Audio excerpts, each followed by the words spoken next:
कल आपने श्रवण किया कि किस प्रकार से श्री वेदव्यास जी महाराज केवल और केवल 4 श्लोक की सहायता से 18,000 श्लोकों वाली इस संहिता को प्रकट कर दिया।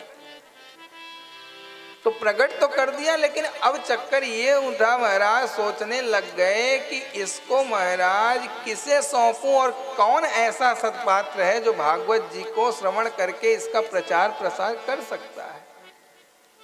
तो महाराज दृष्टि दौड़ाई, कोई उन्हें उपयुक्त पात्र नहीं मिल पाया। अब उपयुक्त पात्र नहीं मिला तो महाराज दौड़ाने लग गए। अंततो गत्वा उनके स्वयं का पुत्र यानी श्री सुखदेव जी नजर आए कि मेरा वो पुत्र ऐसा है जो परम वैराग्यवान है, अगर वो महाराज आ जाए तो काम बन जाए। लेकिन महाराज श्री सुखदेव तो जन्म लेते ही प्रवजंत हो गए, अब उन्हें ढूंढा कैसे जाए। तो विचार ये हुआ कि महाराज उन्हें ढूंढने का एक ही तरीका है, कुछ श्लोकों को रटा करके अपने शिष्यों को भेजते हैं। कहाँ जंगल में महाराज कहीं न कहीं तपस्या तो कर ही रहे होंगे।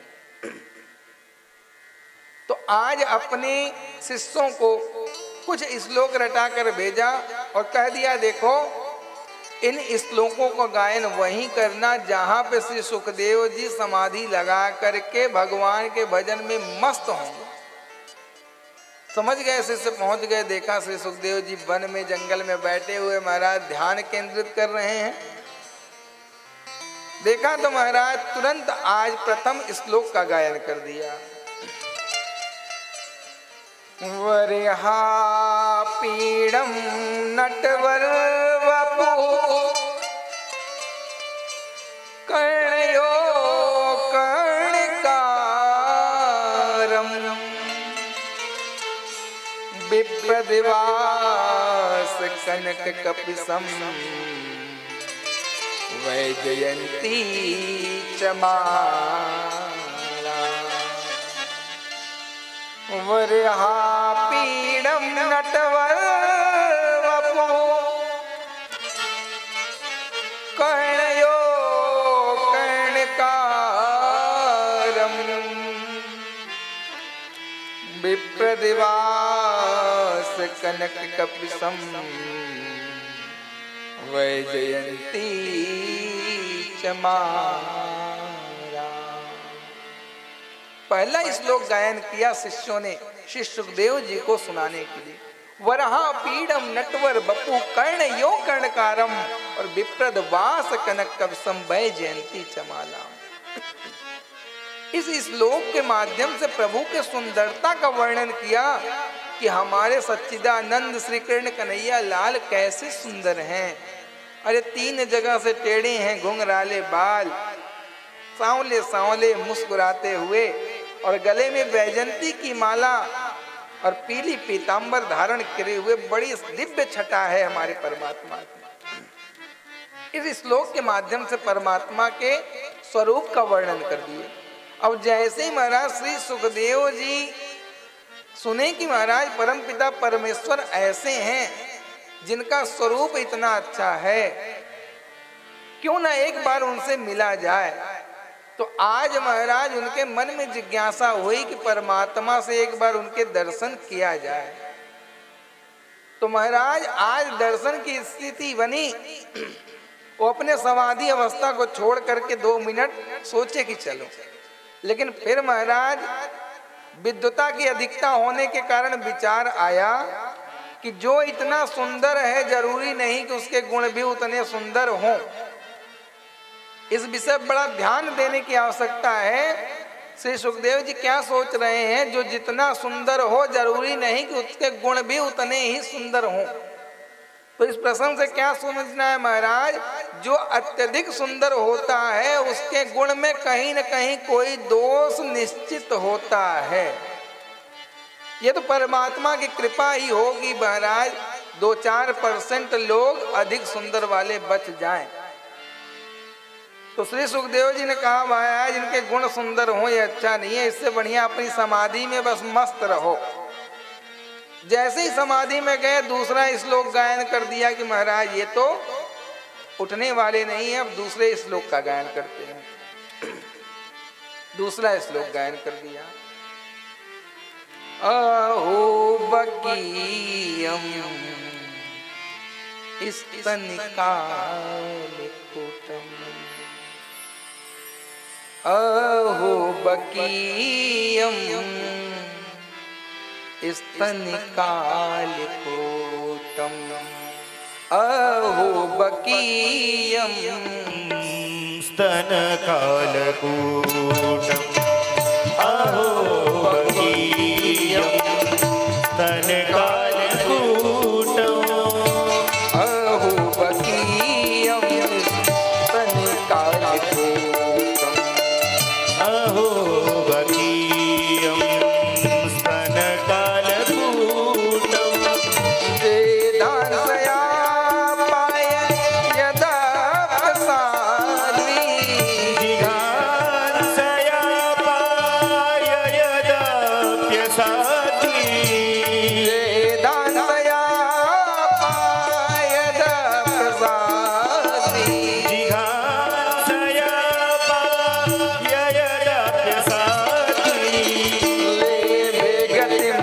दाति तां ततो, बोले गतिं धात्र्युचितां ततोऽन्यो, लेभे गतिं दाति तां ततोऽन्यम्। लेभे गतिं धात्र्युचितां ततोऽन्यो, कम वा दयालु शरणं व्रजेम, गौवदयालुं शरणं व्रजेम, अहो बकीयं स्तनिकालकूटम्, अहो बकीयं स्तनकालकूटम्।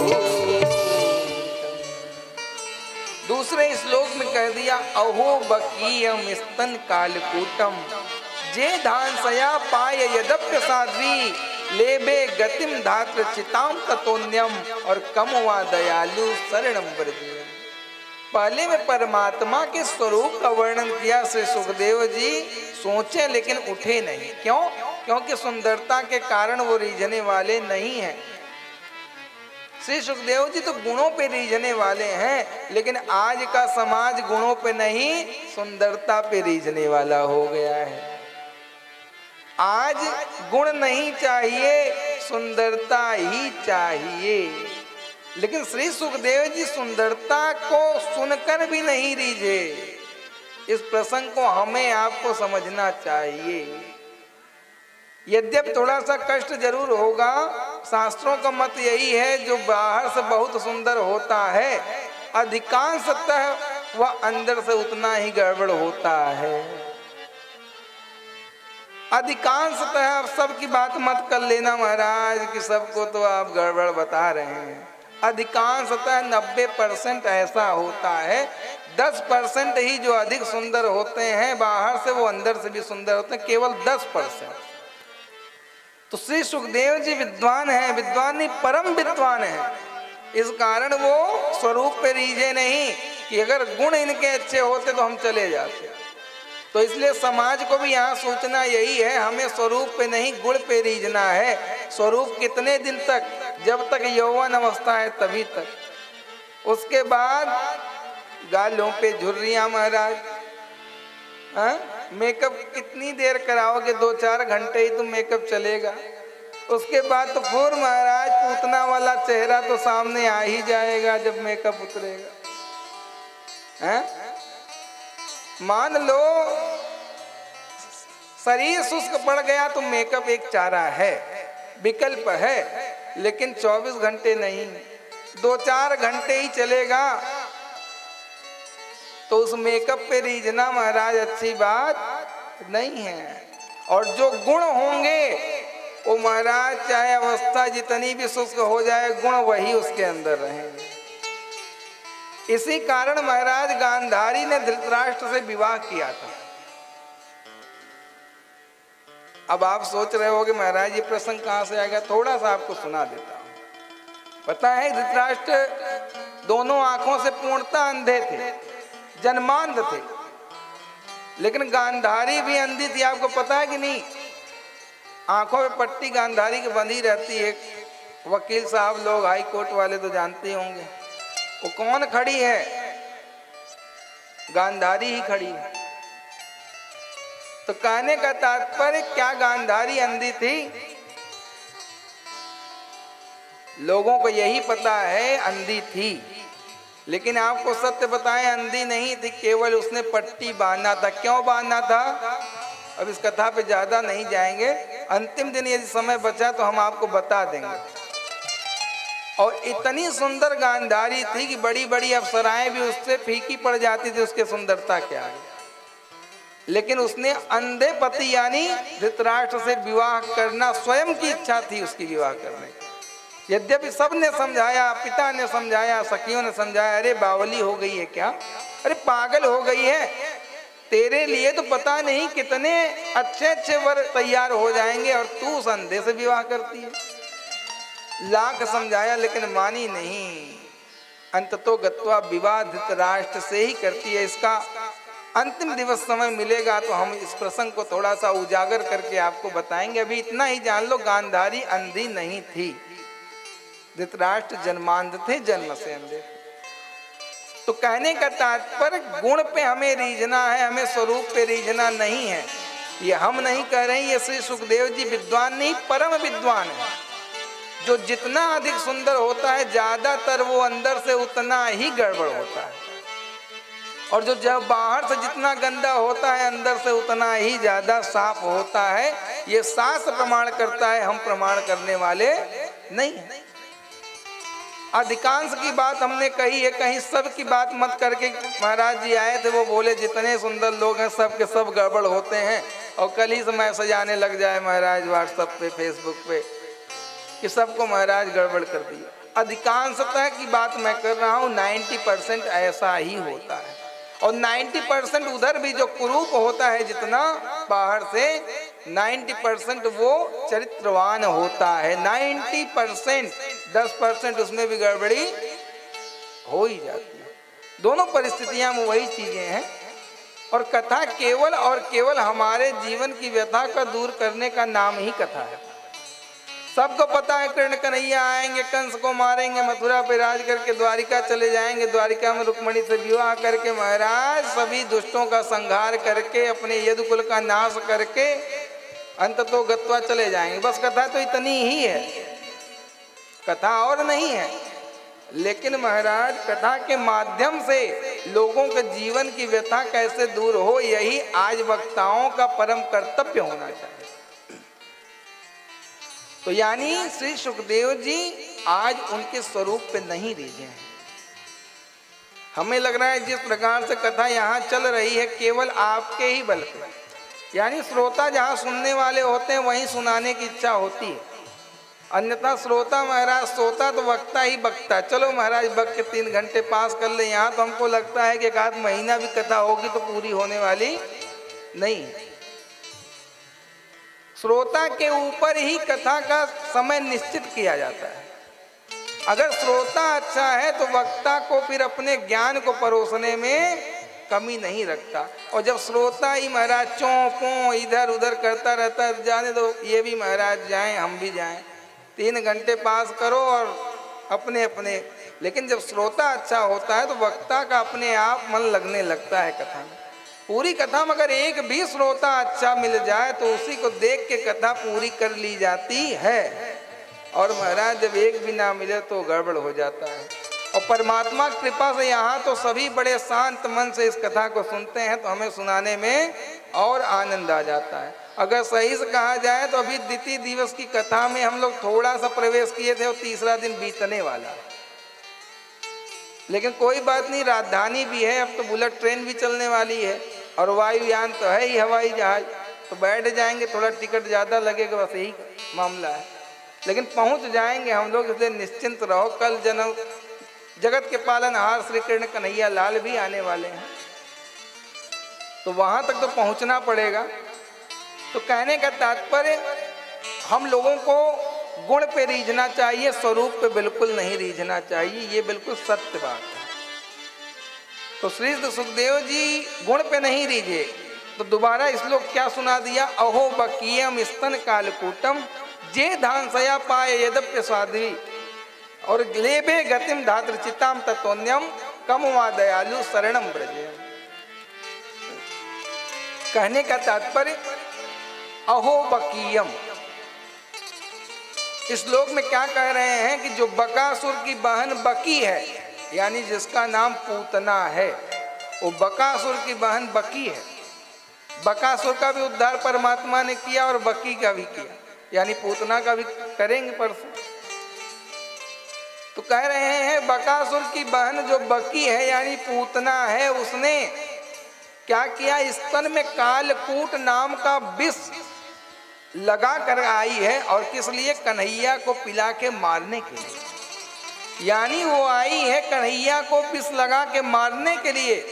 लेकिन क्या कहा? लेभे गतिम धातु चितम तत्वन्यम और कमवा दयालु शरणम ब्रजेयम, यानी जो दया के सागर हैं, कृपा के सागर हैं, दयालु सरकार हमारे कृष्ण कन्हैया लाल, वो उस पूतना को भी परमात्मा एक यशोदा मैया की जैसी गति होती, उस गति को प्रदान किया। यानी जो भगवान को मारने आया है उसे भी महाराज परमात्मा कैसी गति देते हैं? जैसी माता की गति होती वैसी गति देते हैं। यानी ये पूतना को भी महाराज परमात्मा ने उद्धार कर दिया और पूतना को भी महाराज ऐसी सदगति प्रदान की। तो ऐसे दयालु हमारे सरकार हैं। जब ये श्लोक आज महाराज श्री सुखदेव जी के कानों में पड़ी, हो ये दिव्य सुंदर भी है और सुंदर के साथ इसके गुण भी इतने सुंदर हैं, ओहो, तब तो जरूर इनसे मिलना चाहिए। आज निर्गुण उपासक श्री सुखदेव जी महाराज सगुण उपासक हो गए और राधा कृष्ण के दीवाने होकर भाग भाग के आए और पकड़ लिया। अरे भैया रुको रुको। बोले क्या हो गया महाराज? बोले आपने 2 श्लोक का गान किया और दोनों श्लोक इतने मन को मोहित करने वाले हैं कि मुझ जैसा परम वैराग्यवान भी आज इन श्लोकों को सुन करके विचलित हो गया है। बोले क्या हो गया? बोले आप ये बताओ कि ये और श्लोक कहीं मिल सकते हैं कि 2 ही हैं? बोले ऐसे महाराज 18,000 श्लोक और हैं। बोले भैया मिलेगा कहाँ? बोले ये आपको मिल जाएगा हमारे गुरुदेव के पास। कहने का तात्पर्य परमात्मा कृपा बड़ी अच्छी से बड़े दयालु हैं। यानी हम बहुत लाख पाप करने के बाद भी यदि परमात्मा की शरण ग्रहण करते हैं, गीता में इसका वर्णन आता है, परमात्मा दुराचारी को भी अपने सम्मुख बड़ा अच्छा व्यवहार करते हैं। अपिचेस्तु दुराचारो भजते मान्यम पाक और साधुरेव समन्तव्यम समाज्ञवस्तो हसम। कहने का तात्पर्य यदि कोई अतिशय दुराचारी भी यदि परमात्मा के चरणों में अनन्य भाव से, परमात्मा कहते हैं अनन्य भाव से बहुत दुराचारी है, अत्याचारी है, पापाचारी है, दिन रात अधर्म ही करता है, पाप ही करता है, अगर ऐसा भी भक्त यदि पूरे अनन्य भाव से मुझको भजने लग जाए तो वह भी महाराज साधु समान, साधु मानने योग्य हो जाता है। क्यों? क्योंकि महाराज उसने जान लिया है, भली भांति यह जान लिया कि परमेश्वर के भजने के समान अगर कुछ भी है तो केवल और केवल परमात्मा का भजन, उसके अन्य कुछ भी नहीं है। यानी परमात्मा पापी, दुराचारी, अधर्मी को भी अपना लेते हैं। कब? जब वो महाराज वो सब क्रियाकलाप छोड़ करके परमात्मा का अनन्य भक्त हो जाए। तो कहने का तात्पर्य जो पूतना से बड़ी दुराचारी कौन होगी? जो परमात्मा को मारने के लिए आई है, लेकिन परमात्मा उसको भी सदगति दिए। तो ये बताइए, हम मानो तो पूतना से तो अच्छे हैं हमारा, तो हमें आपको परमात्मा सदगति नहीं देंगे? देंगे, लेकिन जब ये समझ लो कि परमात्मा की भक्ति ही अनन्य भाव से करो। क्योंकि दिन रात हमसे आपसे सबसे कुछ जानबूझ के पाप हो जाते हैं, कुछ अनजाने हो जाते हैं। तो उन सभी पापों का मार्जन केवल और केवल परमात्मा का भजन ही है।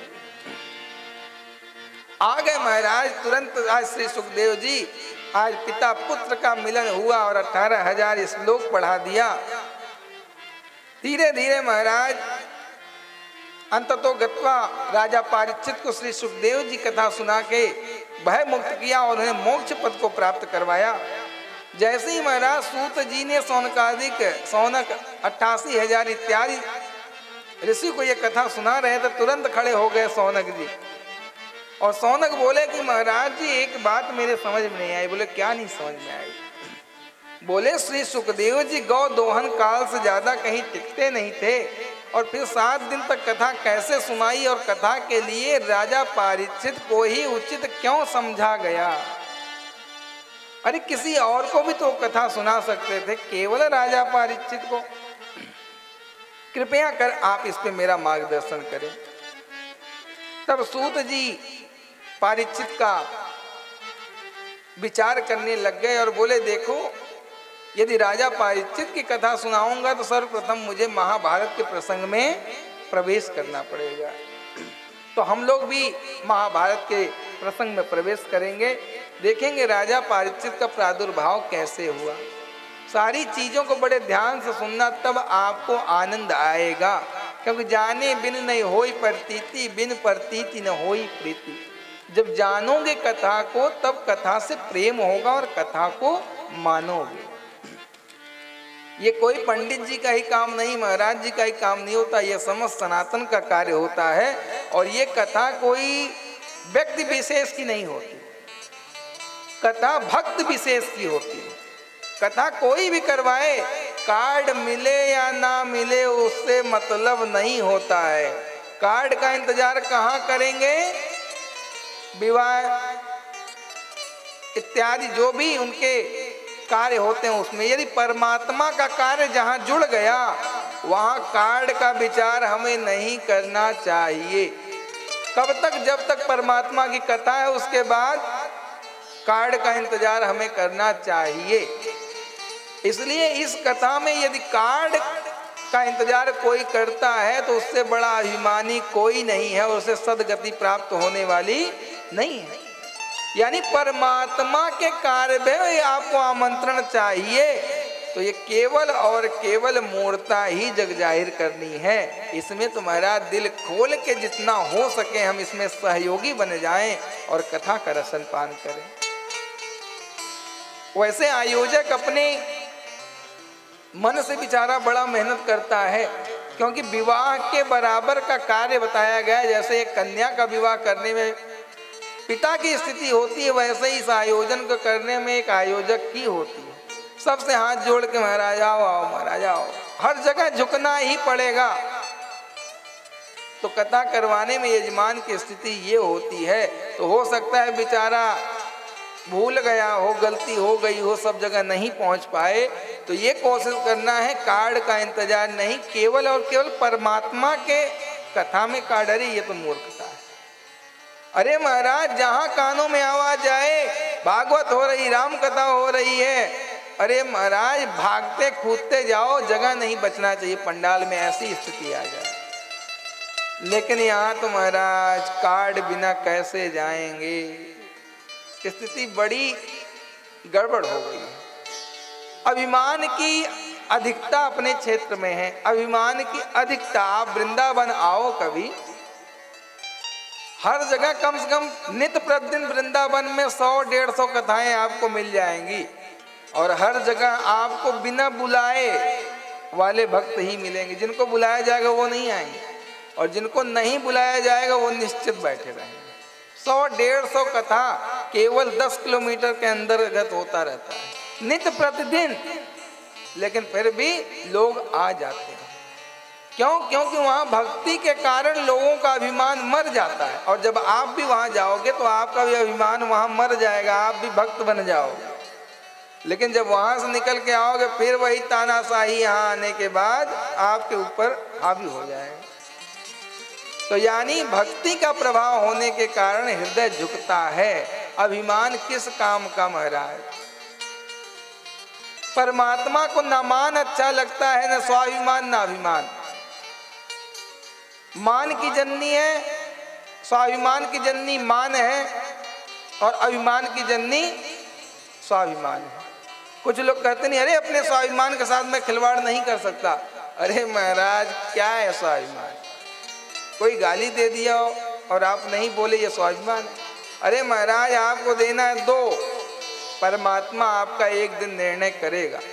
यदि किसी के गलत कर्म का निर्णय हम करने लग जाएं तो हम उसको छोटी मोटी सजा दे देंगे, लेकिन जब परमात्मा निर्णय करेगा तो ऐसा निर्णय करेगा महाराज कि जीवन पर्यंत उसे याद आ जाएगा। उसके लाठी में आवाज तो नहीं होती, लेकिन मार ऐसी गहरी लगती है कि जीवन भर वो चोट जाती नहीं है।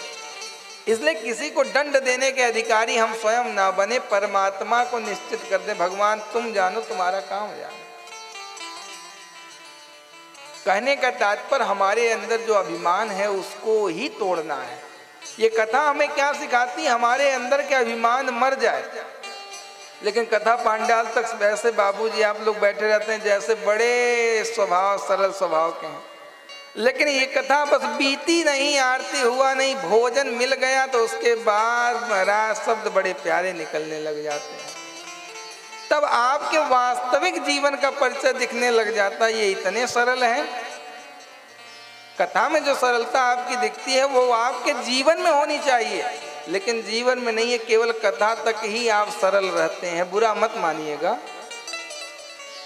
केवल अपने कथा पांडाल तक आप सरल बने रहते हैं, और जैसे ही कथा के बाहर गए और थोड़ा पेट में कुछ गया तो आपका जो वास्तविक जीवन है वो परिचय देने लगता है। तुरंत तू मैं महाराज, थोड़ी थोड़ी बात पे गर्मी आ जाती है। अरे महाराज इस गर्मी का क्या करना, ठंडी में भी लोग गर्म हो जा रहे हैं बिना कपड़े के। हम यहाँ भी देखते हैं, बगल में एक तो हमारा कमरा भी है, तो हम सुनते रहते हैं लोगों गर्मी के। लोगों को लगता है महाराज जी अंदर क्या कर रहा हूँ, महाराज जी क्या बाहर बोल रहे हो, सब समाज एक एक शब्द जाता है। तो आप लोग अपने वास्तविक जीवन को ऐसा बनाओ जैसे पांडाल के अंतर्गत बैठे रहते हो, ऐसे ही आपका वास्तविक जीवन होना चाहिए। नहीं महाराज ये कथा भी आपकी कुछ नहीं कर पाएगी, आपका कार्य नहीं कर पाएगी। आपके अंदर से अभिमान जब तक नहीं जाएगा तब तक ये कथा भी कुछ नहीं कर सकती, इस बात को समझ लेना।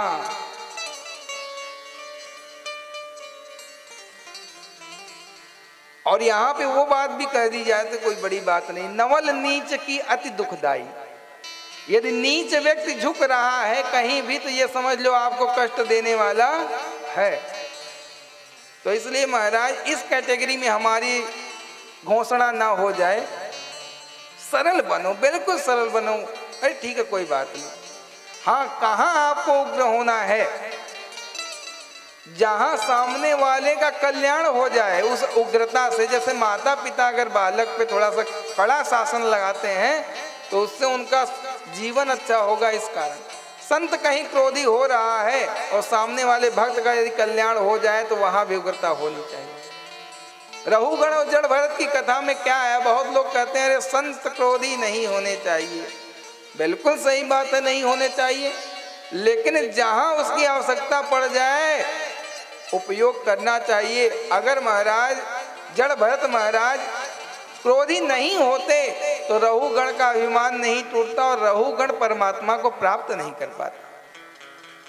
तो हर एक चीज कहाँ करें कहाँ नहीं करें इस बात का थोड़ा सा निर्णय करना होता है। जैसे नो मीन्स होता है नहीं और नो मीन्स होता है जानना।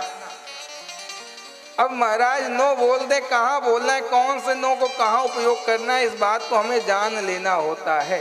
चोरी करना पाप है, ठीक है महाराज, लेकिन कहीं कहीं चोरी करना पुण्य भी माना गया है। झूठ बोलना पाप है, लेकिन कहीं कहीं महाराज झूठ बोलना भी पुण्य माना गया है। तो इस बात को जानना ही हमारे जीवन की सार्थकता है। तो निवेदन यही कि सरल जैसे यहाँ बाबू साहब बैठे हो ऐसे ही बाहर भी रहा करो। मेरा निवेदन यही है, क्योंकि असली चेहरा असली होता है, नकली कितनी देर तक। पहले ही निवेदन किया मेकअप कुछ ही देर तक चलेगा, तो अभी जो है ये मेकअप है, इस मेकअप को महाराज ओरिजिनल रूप में लाओ। बुरा मत मानना, बुरा मेरी बातों को मत मानना। मैं थोड़ा सत्य कहने में थोड़ा ज़्यादा विश्वास करता हूँ। आज कष्ट देगा, लेकिन 2 साल बाद 10 साल बाद जिस बालक को हम डांटते रहते हैं, बेटा ये मत करो, वो मत करो, ऐसा मत करो, बालक उस समय क्या करता है, अरे दिन भर हमें बस सुनाते रहते हैं, ये मत करो, वो मत करो, अरे क्या क्या ना करें।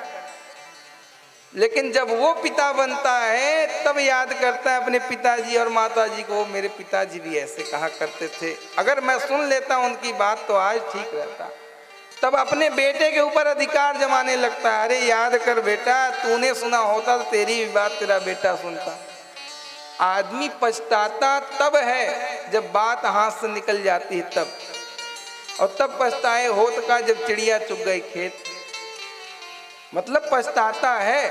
हर प्राणी को अपने अच्छे बुरे का समझ आता है, लेकिन वही बात निकल जाने के बाद तो ऐसी स्थिति नहीं आए, बात बनी रहे। इस कारण महाराज खरा बोल देना, खोटा बोल देना, देखो सत्य बोलने वाला थोड़ा कड़वा तो होगा लेकिन उपयोगी वही रहेगा। मीठी मीठी चुपड़ी चुपड़ी बातें बताएं, आपको बहकाएं, ऐसा करो वैसा, बड़े अच्छे। अरे किस लिए कहें महाराज, जो सत्यता है उसको बोल देना, यानी मेकअप वाला चेहरा उतार देना है, ओरिजिनल वाला चेहरा पहन लेना है। क्योंकि मेकअप 3 घंटे 4 घंटे चलेगा और ओरिजिनल पूरे जीवन चलने वाला है। बोल बांके बिहारी लाल की, राधा रानी सरकार की।